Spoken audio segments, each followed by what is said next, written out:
Hey everyone, welcome to The Explainer. Today we're cracking open the metal shell of an absolute titan in the electronics world, the 2N3055. I mean, this isn't just your standard component. It's honestly one of the most famous, rugged, high-power NPN bipolar junction transistors in history. If you've ever built a linear power supply or, tinkered around with a vintage audio amp, you've almost certainly crossed paths with this legendary piece of silicon. So here's our roadmap for this explainer. First up, we'll meet the 2N3055. Then we'll dive into exactly how it works. After that, heat and power management, super important.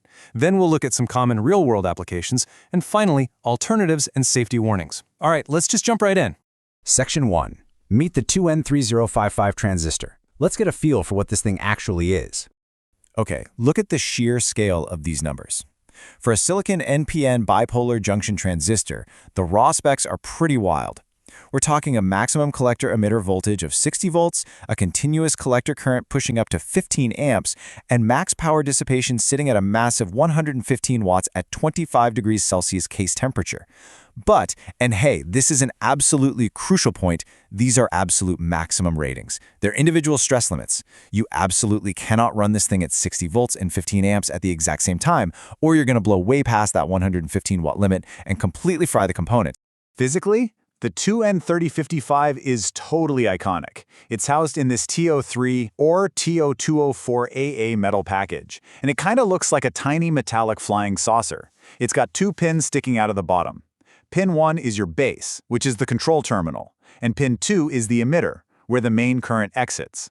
Now, you might be wondering, where on earth is the third pin? Well, the metal case itself is the collector. That is a massive detail to keep in mind. Because the entire outer shell carries the main current, you absolutely have to use insulating mounting kits when you attach it to a metal heatsink. If you forget that little insider tip, you are for sure going to short out your entire circuit. Moving on to Section 2, how the 2N3055 works. The fundamental magic here basically boils down to this. A small control signal yields a massive load current. You can kind of think of it like a highly sensitive water valve, but for current. A relatively tiny trickle of current entering that base terminal acts as the control signal, and that physically opens the floodgates to let a huge surge of current rush from the collector to the emitter. So here's the simple math behind that magic when the transistor is operating in its active region. The collector current basically equals the DC current gain, multiplied by the base current. To put that into perspective, let's say your specific 2N3055 has a gain of 40. If you feed just 100 little milliamps into the base, the transistor takes that, multiplies it by 40, and lets a whopping 4 amps flow right through the collector. It's essentially a massive current amplifier. Okay, so how does this actually play out in real time?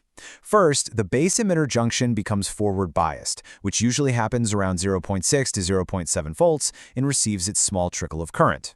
Once that happens, step 2 kicks in. The collector current instantly ramps up to match it proportionally. The transistor essentially opens up, delivering massive power to whatever your load is. Maybe that's a heavy-duty motor or a giant speaker. But, and here's the catch, because there's still voltage dropping across the transistor itself while all that huge current flows, it generates a ton of heat. And we'll talk more about that heat in just a second. Depending on how much base current you're feeding it, the 2N3055 operates in 3 totally distinct regions. Going back to our valve analogy for a second, cutoff is when the valve is tightly shut.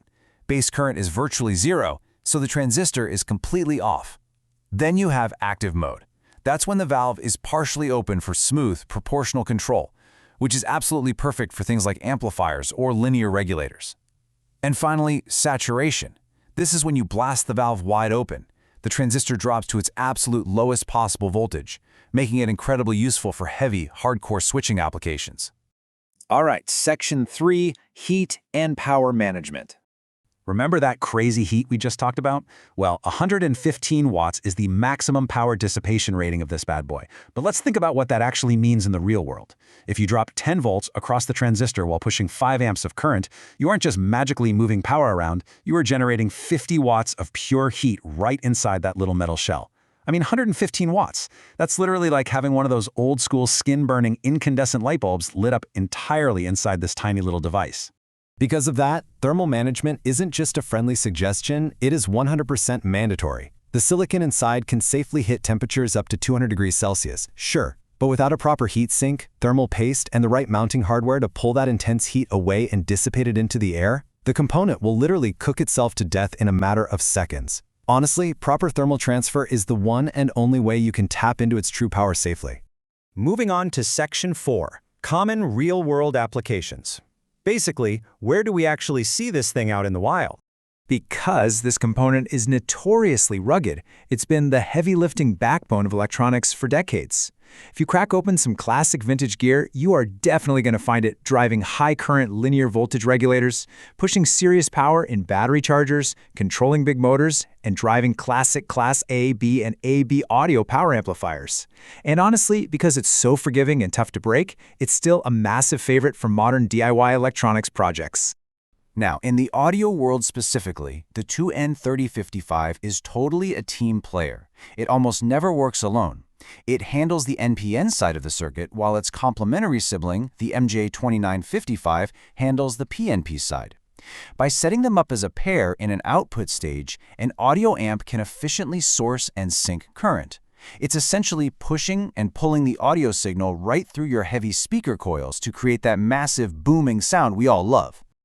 And that brings us to our final section, Section 5, Alternatives and Safety Warnings. So as amazing as the 2N3055 is, there really isn't a universal, one-size-fits-all drop-in replacement. You always have to match the modern alternative to your specific project's needs. Want an easier mounting experience? Grab the plastic tip 3055 or the super PCB-friendly MJE3055T. Pushing higher voltage limits than the original? You'll want to check out the 2N3773. And for high-end audio or just raw heavy-duty current, the MJ15003 or the KD503 are absolutely your go-tos. But please, always double-check your datasheets. A plastic case is going to have entirely different thermal limits than a metal one, for sure. Which brings us to a final, absolutely critical piece of advice. When you're designing with the 2N3055, or honestly any power transistor for that matter, I have to ask, are you actually checking the safe operating area, or are you just looking at the maximum ratings? Remember, 15 amps and 115 watts are individual stress limits. If your transistor is dropping a large voltage while carrying a large current, it can easily blow past its thermal limits and fail catastrophically, even if the individual numbers look completely fine on paper. You have to always consult the manufacturer's Safe Operating Area, or SOA, curves. It really is the only way to ensure your legendary 2N3055 lives a long, powerful life in your circuit. So, what will you build with it next? Thanks for joining me on this explainer, and keep building.